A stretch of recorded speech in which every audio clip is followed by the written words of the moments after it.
بسم الله الرحمن الرحيم الحمد لله رب العالمين والصلاة والسلام على سيد الأنبياء والمرسلين وعلى آله وأصحابه أجمعين.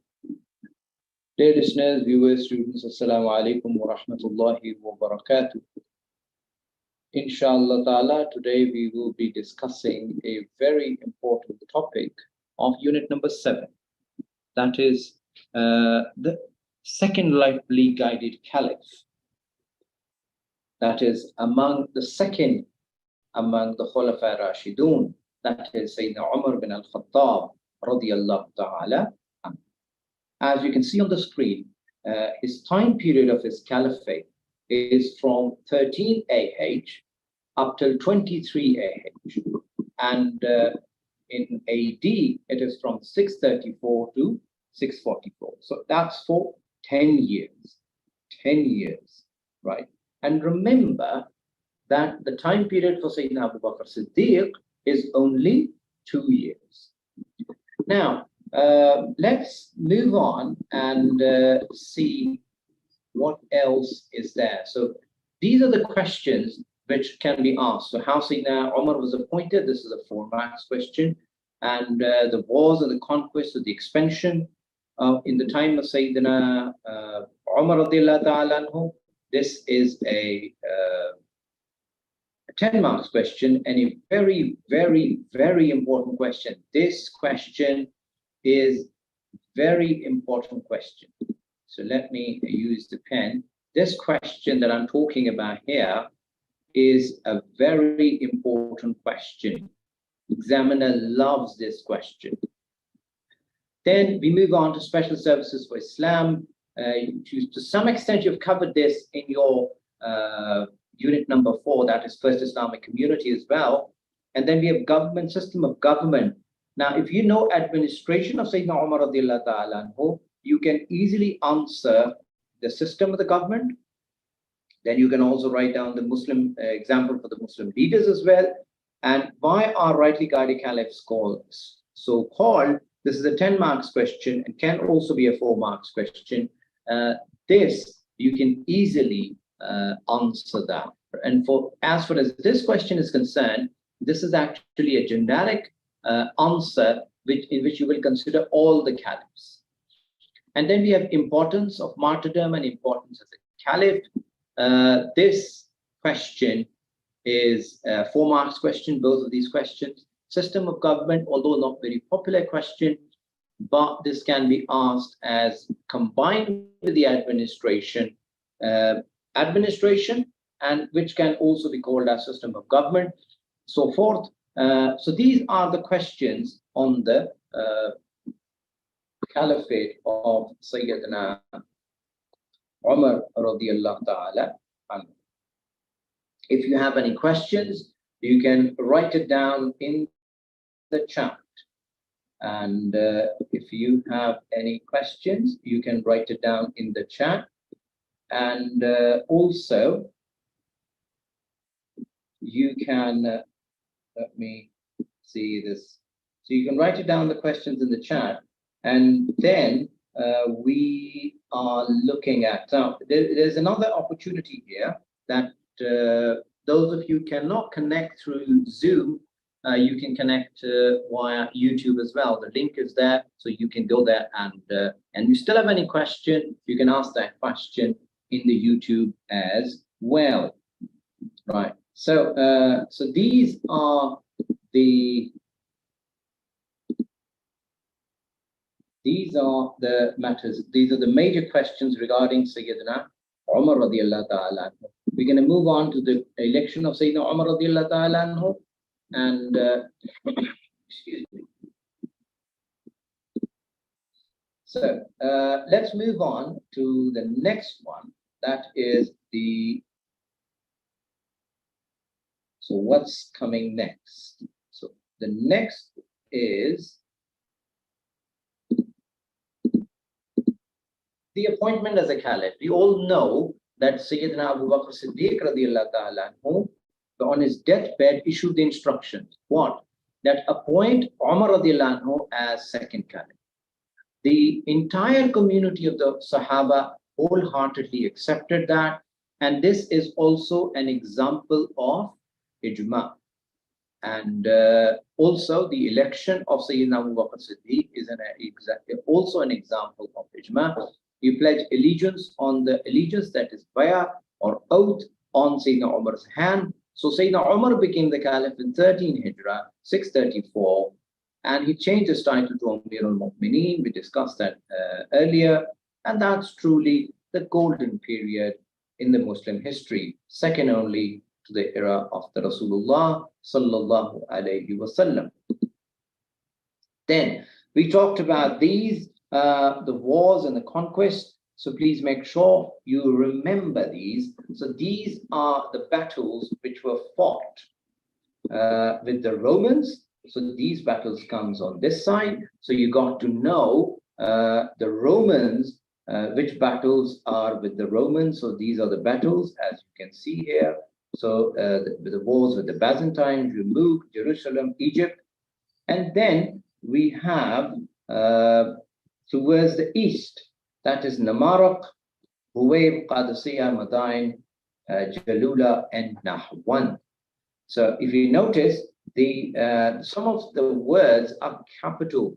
They're not accidental, they're intentional, right? The B, Y, J, E. So this word will help you to learn the expansion towards the west. If you remember, I told you that this is the most important question in paper 2 we're talking about, let alone unit number 7. Then we move on to Persia, and in there, this is Battle of Namaraq. We have N, J, B, B for Buwayb, Q for Qadisiyah, M for Madain, J for Jalula, N for Nahwan. And what are those battles? These are the battles with the Persians. And Persians were towards the east or the west? Towards the east. Right. So then we move on to, let's first look at the expansion towards the Persia. So remember, N for Namaraq, J for Jasr, B for Buwayb, Q for Qadisiyah, M for Madain, J for Jalula, N for Nahwan. Okay, so these battles are going to be. Now, let's look at these battles one by one. Now, some of these battles can be asked as an individual question, right? But majority of them, we have to write it because we can't write one page on each battle. So you talk about 7 pages. So we have to finish the question within 2 pages. That means we're going to be writing about these battles, but not in great detail. So let's start with Namaraq. Muslim forces defeated the Persians at Namaraq in 634, and Battle of Jasr is also known as the Battle of Bridge. The Persians attacked the Muslims and recapture the Euphrates. Euphrates, remember there were 2 rivers, the Dajla and Furat. Dajla is Tigris and Furat is Euphrates. Muslims suffered heavy losses due to this wrong estimation of the terrain, and Muslims were not very much experienced as well because the Persians had elephants in their army, and this the Muslims didn't know how to fight here because there were no elephants in Arabia, and so which was a first line of defense for the Persians. So that's why Muslims suffered heavy losses and therefore had to leave the battlefield. When they were leaving, behind Muslims was the river Euphrates. And because of that, so you can't fly over there, you have to swim or you have to have a bridge. So what the Persians did, they, because of this, when the Muslims were retreating, not many people can go through the bridges. So when they go into the river, you become very slow and you become, excuse me, you become an object of easy prey. So that's how many Muslims lost their lives there. So this was Battle of Jasr, or which is also known as Battle of Bridge. Now let's move on to Battle of Uwayb. The Muslims regrouped in 634 And the Persian supreme commanders and a huge force under Bahman. Bahman was a well-known commander, one of the top commanders of the Persian forces. Bahman, during the fight, during the battle, Bahman was killed, and killing of such like Bahman and great leaders of the Persian, because what results is the morale of the army goes down. And that's what happened there. Although they were greater in number, but they were defeated because they were unable to gain their ground, and plus the loss of morale was another thing. Then came the great battle of Qadisiyah. In 634, December 634, the last Sassanid king, that is he's also known as Khosrow or Khoroses, and Yazdegerd III is his name. So King Yazdegerd III rose against the Muslims to recapture the territories. He commanding an army of 20,000 troops. Sa'd bin Abi Waqqas, radiallahu ta'ala, who met the Persian of 120,000 army led by Rustam. Now Rustam was like chief of army for them. So Rustam, all these battles, Rustam was from Madain, he was controlling all them.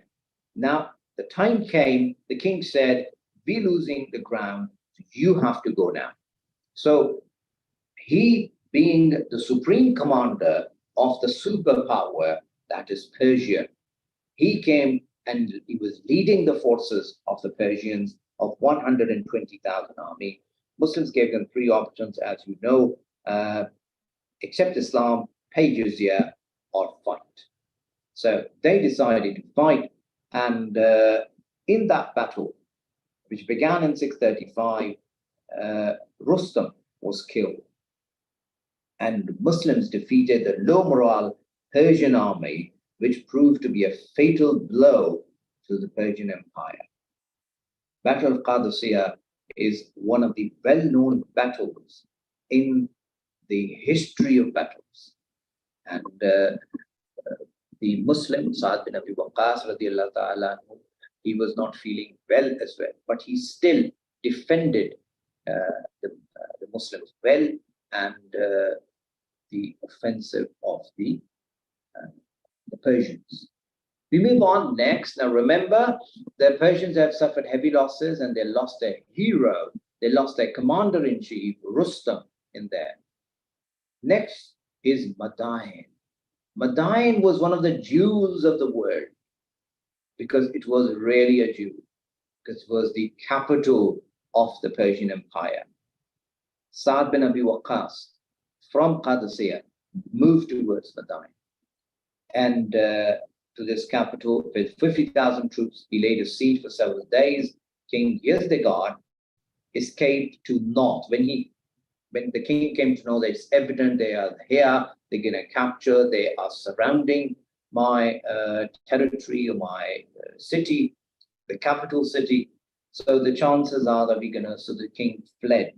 And when the Muslims entered there, they captured the anfal, or the booty, of 9 billion dirhams, right?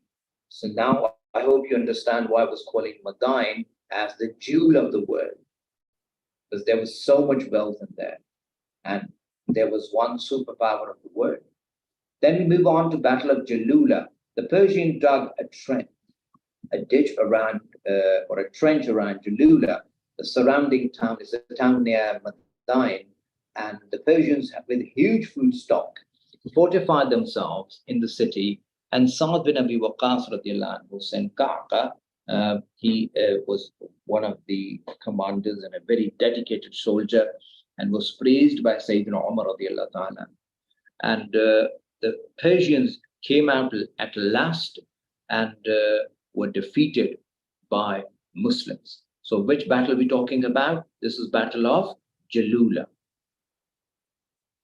Then we move on to Nahwand. Now, remember, the Persians have lost majority of the land.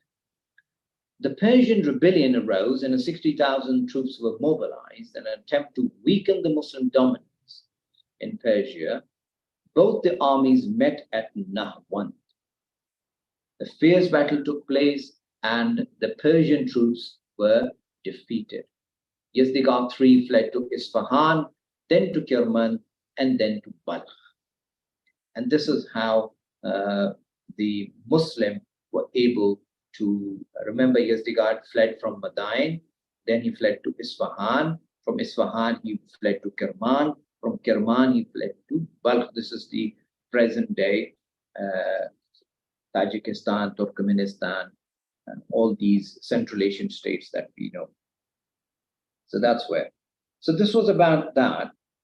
If you have any question, you can write it down in the chat. Let me see if there is any question in the chat. And let me see any questions on the YouTube. Okay.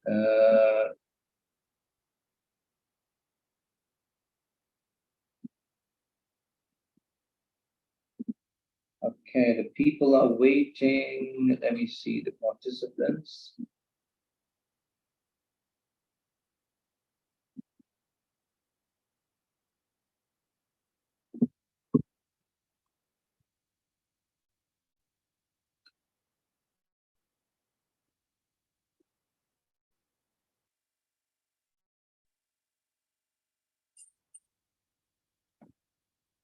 All right. Okay, so if you're unable to join in, those of you who are part of the WhatsApp group, you can WhatsApp me there as well. And also, there's a YouTube link. You can go there as well. You can add your comments there as well. And you can join in the Zoom if you have the link to that as well. So we got all the options available. Now, let's move on next. We have, now this was the Persia. Remember me during the time of Sayyidina Umar radiallahu ta'ala anhu is Caliphate. Now we move on to the West. That is the Romans. The war against the Byzantines, the Yarmouk, the siege of Jerusalem, and the conquest of Egypt. The Hercules, this is something important to understand.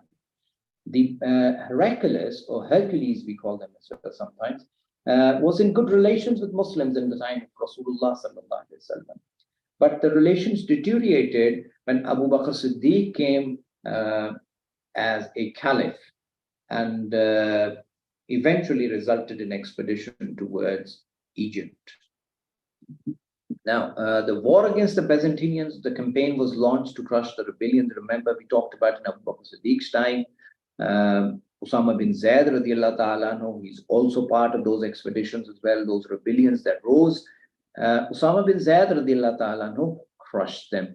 And in Sayyidina Umar's time as well, any rebellions that occurred, they were crushed as well, and in the surrounding areas as well. Now we have Battle of Yarmouk. Now after the losses in Syria, the Byzantine emperor sent an army of 260,000. How much army? 260,000 to crush the Muslims. And Abu Ubaidah radiallahu anhu faced them with an army of 40,000. So again, on paper, Muslims have lost the battle, right? Because they're so less, and the Byzantines or the Romans are in great number. But the negotiation took place, and the terms were offered, and Byzantinians, guess what? They decided to fight. So they decided to fight, and the fight continued for 6 days, and they were defeated. In this battle, they lost the Syrian control after this battle, because this battle proved to be very decisive. We're talking about Battle of Yarmouk. Now, then we move on to Siege of Jerusalem. Remember Jerusalem, when Abu Bakr Siddiq radiallahu anhu was in his deathbed, he received the news that we are near Jerusalem, right? But the movement didn't happen then and then, because the victory of Yarmouk and other towns, Muslims now reached Jerusalem. Now you got to have a safe passage. You can't go from one side and then you've been attacked, and then you do not have a solid ground to remain there. So it's very important as an when you're moving from or you want to capture one area, it's important that it's secured as well. So we see that, for example, lots and lots of in Second World War, even in modern wars as well, that you try, but you do not, you have the area, but you're not able to retain that area. Anyway, move on to Muslims advanced in later siege. Amr bin al-As radiallahu anhu called for reinforcements, and the Byzantine commanders eventually surrendered. Umar radiallahu anhu was requested. Amr bin al-As radiallahu anhu could even easily go there, but Umar radiallahu anhu, they asked that your king should come in, and we are ready to surrender, so we will give the keys to Umar radiallahu anhu. You all know the famous incident when Umar radiallahu anhu, the message was sent, and Umar radiallahu anhu all the way came, not with an entourage, not with his own army, the Khalifa Umar al-Mu'mineen and his slave, and the third one was a camel. So these three came from Medina Munawwara to Jerusalem, and it was handed over to Sayyidina Umar radiallahu ta'ala anhu, and without even shedding of blood, without even single killing, Jerusalem was under the control of Muslims, and this is how the Byzantinians or the Romans lost this city, important city. Now, they lost the control of Jerusalem. Umar radiallahu anhu provided safety of life and property for the citizens of Jerusalem. They were free to practice their religion. They were free to practice their civic activities and all that. So this is a great example for the world as well. And I hope you can note these points when you are talking about Umar radiallahu anhu as the great leader. Conquest of Egypt now we're talking about. After Jerusalem, Amr bin al-As moved to Egypt with permission. Right? Firstly, he asked for permission, and Sayyidina Umar refused. And then he asked this again, and then Umar radiallahu anhu said, okay, now you go. Because Egypt, again, is not just moving on to another place. Right? Egypt, remember, let me show you if I can, just to explain to you with the help of the map. Egypt is a very critical place and has great importance. Look here. Look on this map. This is basically, this is all Egypt. This is Egypt. All this is Egypt. Yeah. And this one, the problem was, if you see this purple area, this is all Byzantine Empire. Now, the Byzantinians had a very good control over all this sea.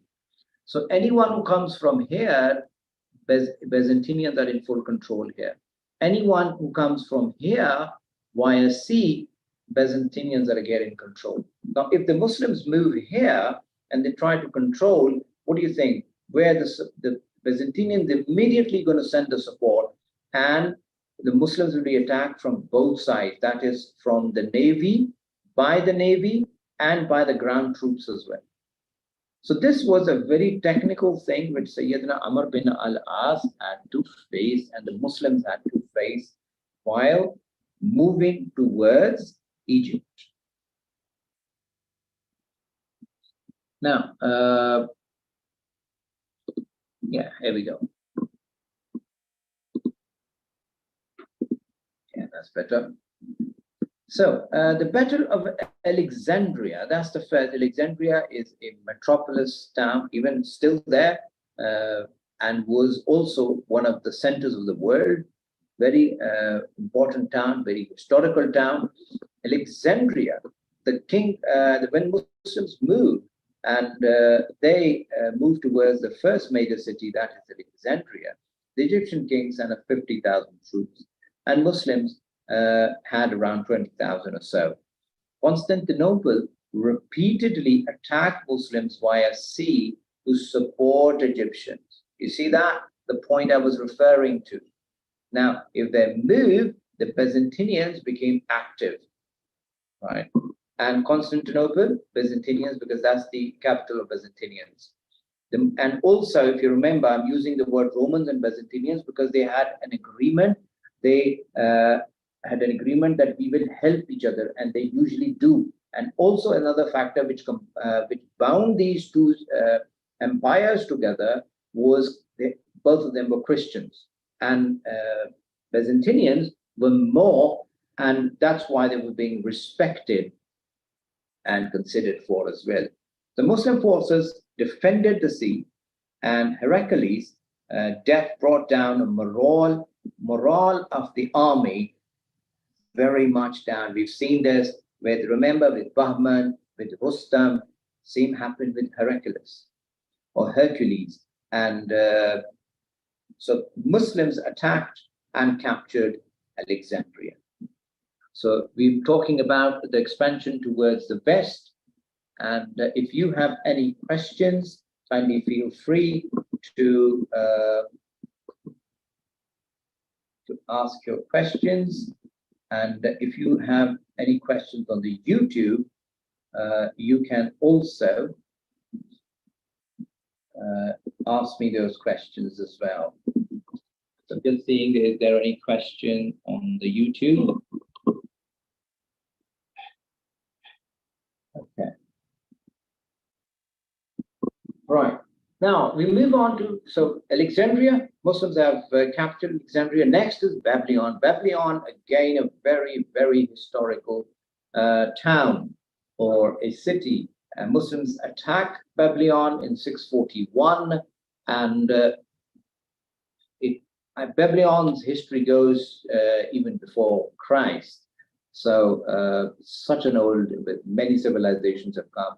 So Muslims attacked, and the Muslim army defeated the enemy, and they captured Babylon as well. Now, this new city of Fustat was established, was founded by Sayyidina Umar on the orders of Sayyidina Umar radiallahu ta'ala anhu. Sayyidina Umar radiallahu anhu is the chief architect of the city as well. And on 642 on the eastern bank of the Nile, this new city, there was also another, we'll inshallah talk about that, another new city which was on the orders of Sayyidina Umar radiallahu ta'ala anhu in his caliphate was founded. So this we are talking about. Let me go and see the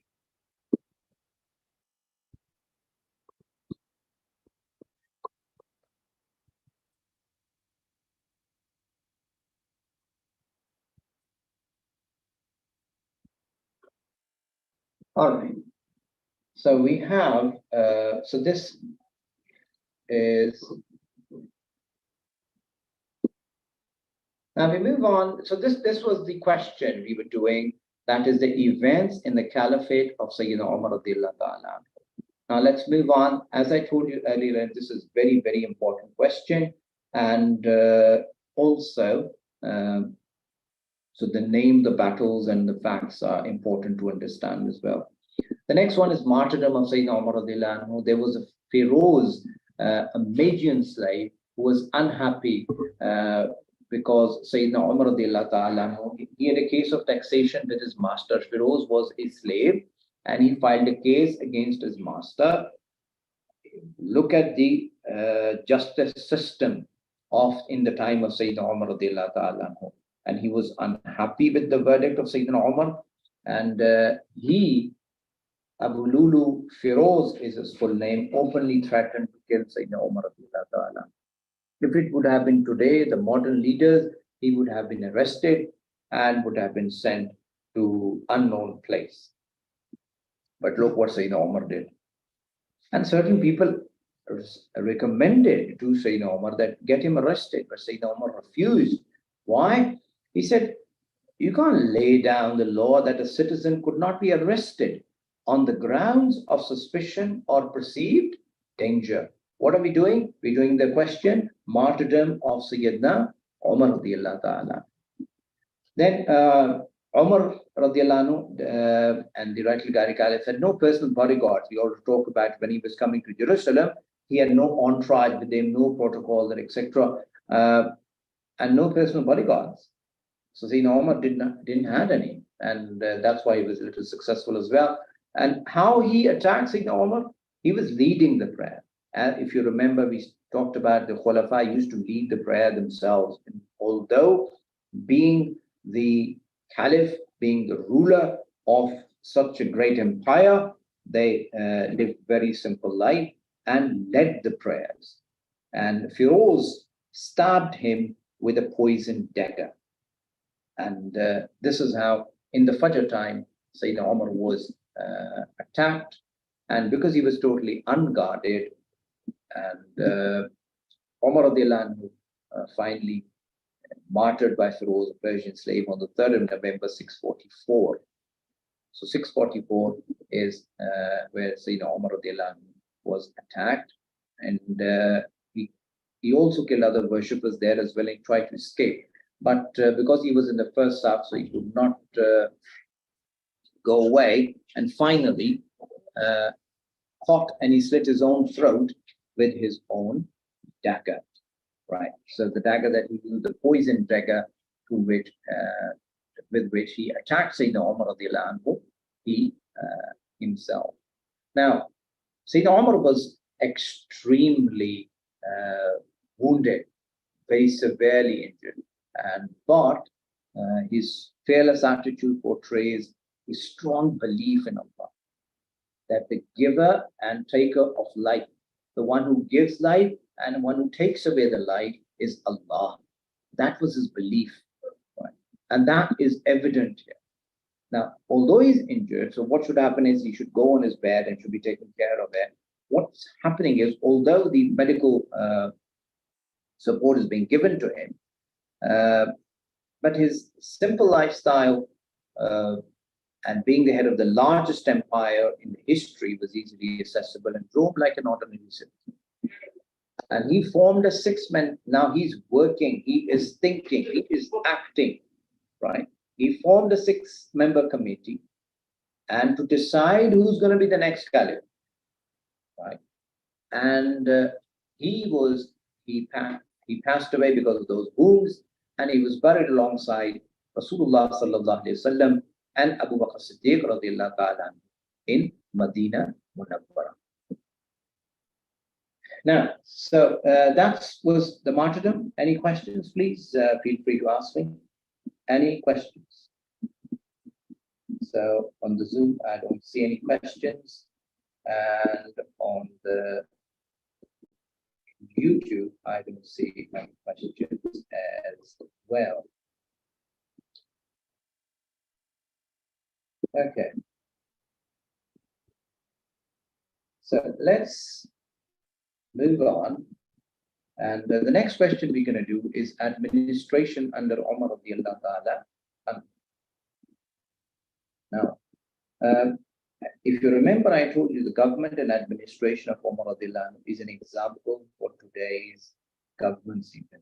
And many governments still use the rules, consider the rule of Sayyidina Umar radiallahu ta'ala. I'm not talking about Muslim governments. That includes Muslims and non-Muslim government, both. And so Umar radiallahu anhu laid the foundation, well-organized administrative structure he had, and on the footsteps of Sayyidina Muhammad, the Holy Prophet, sallallahu alaihi wasallam, and Sayyidina, the first Caliph, Sayyidina Abu Bakr Siddiq radiallahu ta'ala anhu. And what to manage such a large state, Umar had radiallahu anhu had to divide the state into many provinces, and he appointed efficient governors. That was something, because you see, if the leadership of your provinces is not efficient, it's not effective, you cannot perform as a leader of the state. Excuse me. So then the Caliph himself was the central authority, the headship of the like Abu Bakr Siddiq radiallahu ta'ala anhu, he was the headship of the religious and non-religious departments, and would consult.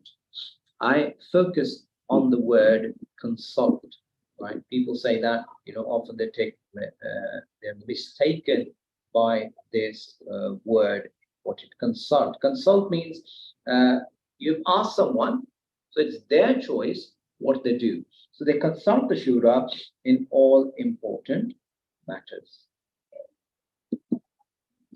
My suggestion is you quickly note down the keywords of this question, please. I give you, let's say, how much time? 45 seconds for that. Start, please.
Right, everyone. We're talking about administration of Umar radiallahu ta'ala anhu, the second Caliph, Amir al-Mu'mineen, Umar radiallahu ta'ala anhu. We talked about his administration. I hope you have noted down the keywords. Now, let's move on to the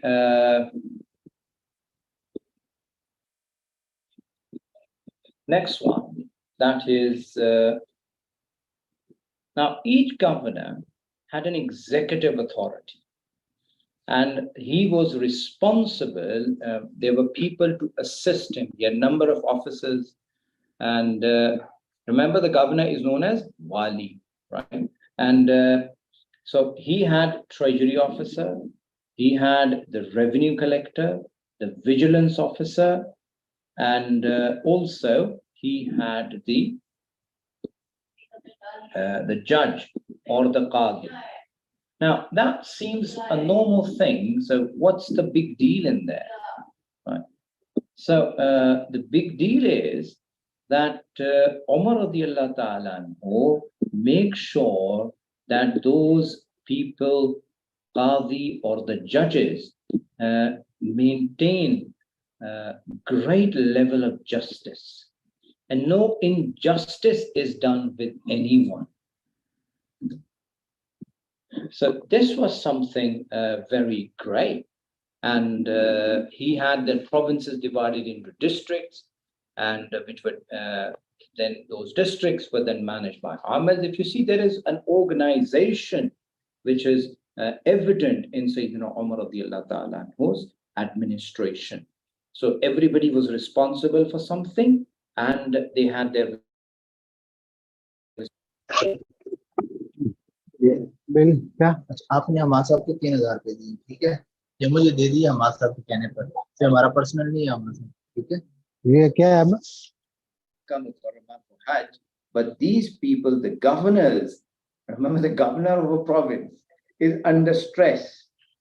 The reason is because that's where the accountability used to happen. Anyone from anywhere in the empire can go there and question them that, you know, the governor of so-and-so province was not performing. This decision of us is wrong, or this judge didn't do the decision well. This revenue collector did something wrong. The treasury officer didn't do the work well. Then he had that intelligence department. Vigilance officer actually is of in the current time that we look at it is the intelligence agencies, right?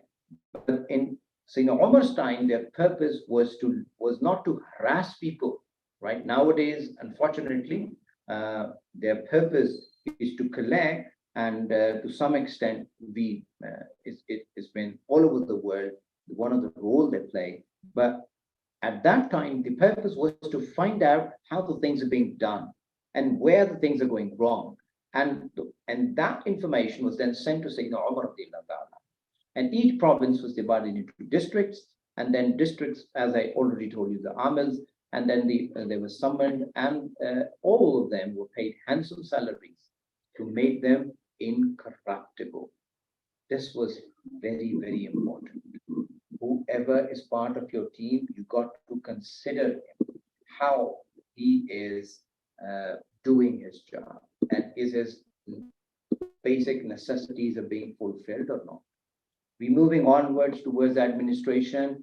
Umar radiallahu anhu recognized Baytul Mal. If you remember who established Baytul Mal, this was Abu Bakr Siddiq radiallahu ta'ala. And he reorganized the Baytul Mal, and there were various sources of revenue for him. Number one was zakat, number two was jizya, and number three was kharaj and ushr, and the tax paid by the non-Muslim traders, and anfal, booty, or the spoils of war there. Special care was taken to distribute funds among the poor and the disabled, and huge spending were made on the construction of mosques, schools, office buildings, canals, rest houses for travelers, expansion of Masjidul Haram, and then the Prophet's mosque as well. So this was in terms of infrastructure. You see, so if you remember, I talked about when I was discussing about Abu Bakr Siddiq radiallahu anhu, that is not that you just go and capture the area. If you notice, Abu Bakr Siddiq radiallahu anhu and Sayyidina Umar particularly, their effort is to ensure that the area is peaceful and has been taken care of. And there is welfare facilities available for them as well and all that. Umar radiallahu anhu founded new cities. If you remember when we were talking about the conquest of Egypt, Basra, which is in Iraq, was founded by Sayyidina Umar radiallahu anhu. Kufa in Iraq was founded by Sayyidina Umar radiallahu anhu. Fustar and Jizza in Egypt was founded by Sayyidina Umar radiallahu anhu. And Sayyidina Umar introduced the vigilance department and also the Hijri calendar. You know, we say second Hijri, third Hijri, or whatever. That the calendar was introduced by Sayyidina Umar radiallahu ta'ala, and since then it's being used as Islamic calendar. So this was administration of Sayyidina Umar radiallahu ta'ala, and let's see if there are any questions. If you have any questions regarding Umar radiallahu anhu, the system of government, the administration, if you notice that's 14 points. 14 points means this is the 10 marks question. So you can concise it down to 4 marks question as well. You can expand it down to 10 marks question as well. Now, the next thing is importance of Umar radiallahu anhu as a caliph. His time period is no doubt the golden time period, and witnessed the lasting process of internal consolidation, peace, stability, prosperity, as a result of comprehensive and well-built infrastructure. Right? And we see that when we talk about administration, we looked at some examples. He kept a vigilant eye on all his assistants, subordinates, in order to ensure what? The general well-being of all the people. Right? So this was his objective. And then completion of a variety of public welfare projects brought an inviolable atmosphere of prosperity for the masses. And at the same time, the borders of the young Muslim empire were kept safe and secure. This was something important. If you remember, we talked about this, like why it is important to keep your borders secure and safe. So this was the importance of Sayyidina Umar as a caliph. I give you 30 more seconds to write down any of the key words if you have. And also, if you have any questions, you can write it down.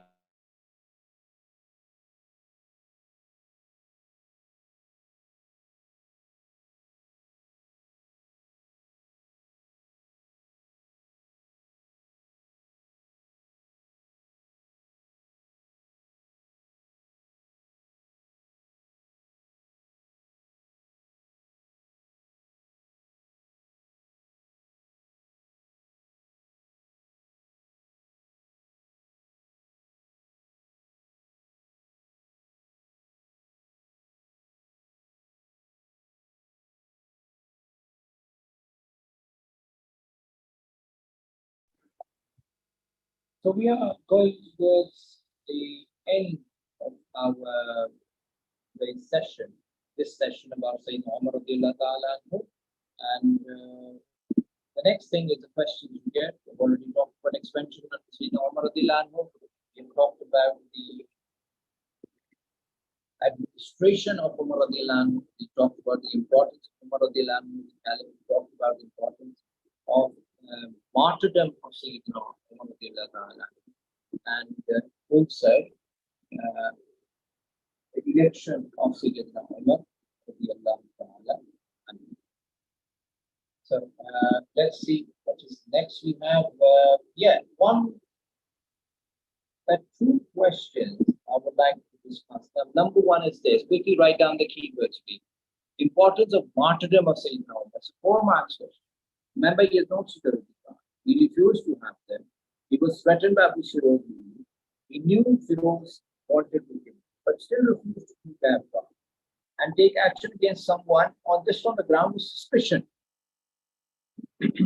And was killed when he was praying. He was an imam, and he thus a shaheed or a martyr. He used to pray for martyrdom, and he would rather be killed than be cut off from the ordinary people. He used to say that if I'm to be cut off from the ordinary people, the common people, it's better that I do. Believe that the death is in Allah's hand, so won't be afraid. He was not afraid of him.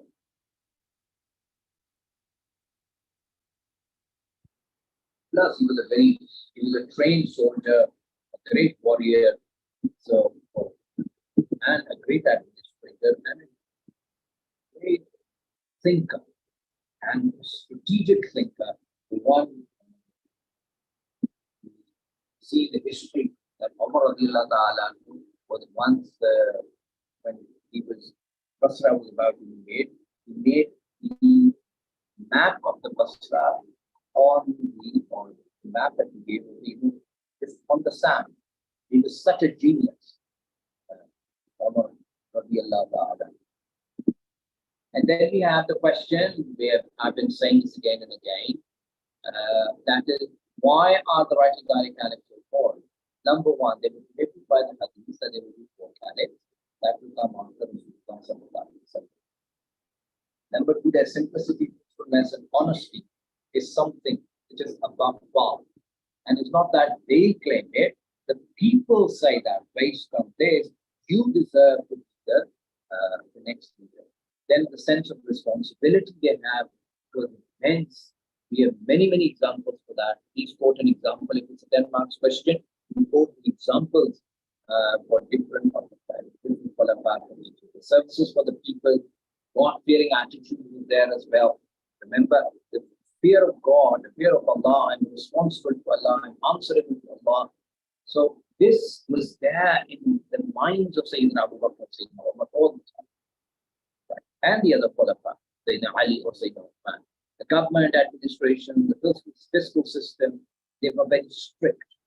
It was not that, okay, because I am giving some extra, let me keep can have some more troops, a bodyguard, an entourage, or a palace, or something like that. There was no such thing. They lived a very, very simple life. Anybody could access them. Right? The superb system of justice and complete compliance of Quran and Sunnah. That's why the rule of, or the government system of Sayyidina, of these Khulafa is an example for us, is a model for us. How can the Caliphs serve? If you want to note it down, I'll just give you another 30 seconds. Let me see if there are any questions. If you still have any questions, like you're watching the video later on, and you can still ask me the question, just write down the answer to your question there, and I will, inshallah ta'ala, try to answer one. Let me check the YouTube as well.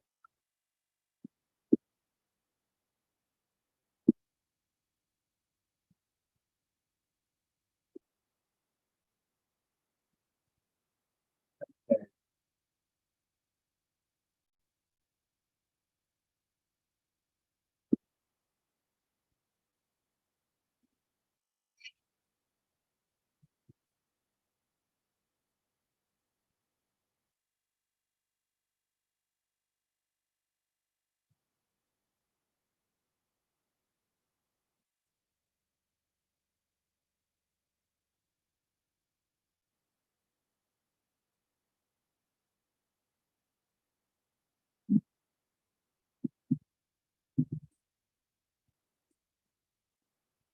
Let's move on to the next one.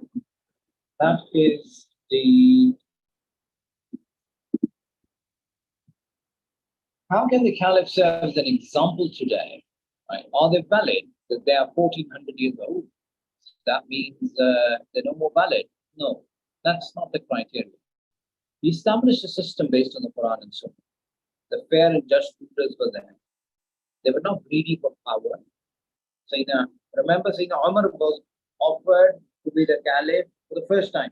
Sayyidina Abu Bakr first suggested that Umar or Abu Ubaidah bin al-Jarrah, these two, to select one of them. So they were not interested in the power, the status, and all that. What they were interested, it's a responsibility came to us, and we will fulfill it as an aman. And people's welfare in mind, they do not strive for their personal gain, wealth, status, we're talking about that. Not only what the expansion which is going to give us now. This is another of people say that Islam spread just for the sake of expansion and all that. So the expansion, the sole purpose was to secure the Muslim empire. If it's expanding and the borders are not secure, you move on next and you secure it. That's not the purpose to expand it, just to happen. Right? Whatever the land is there, establish it, and there should be the rule of law there, and the Quran and Sunnah is the core to which they rule, and they live very simplified. So I asked you that there are 3 more questions there. Probably that's the last one, and you have a yeah, that's it. That's we have for today in this session. So inshallah ta'ala, we're going to take a little break, and then that we will be joining back in 10 minutes time. So there will be another session inshallah ta'ala that will be of Q&A, you can call it, or some other questions. I'll be there inshallah ta'ala for you, but we'll be joining again in a minute. So take care of yourself and just be good in preparation for that. Inshallah ta'ala, see you soon with other videos. And there are other videos as well on the channel. If you want to look at those videos, you can look at that as well. They're very useful as well. And if you have any comments, you can share your suggestions and comments. You want to work with them. So take good care of yourself.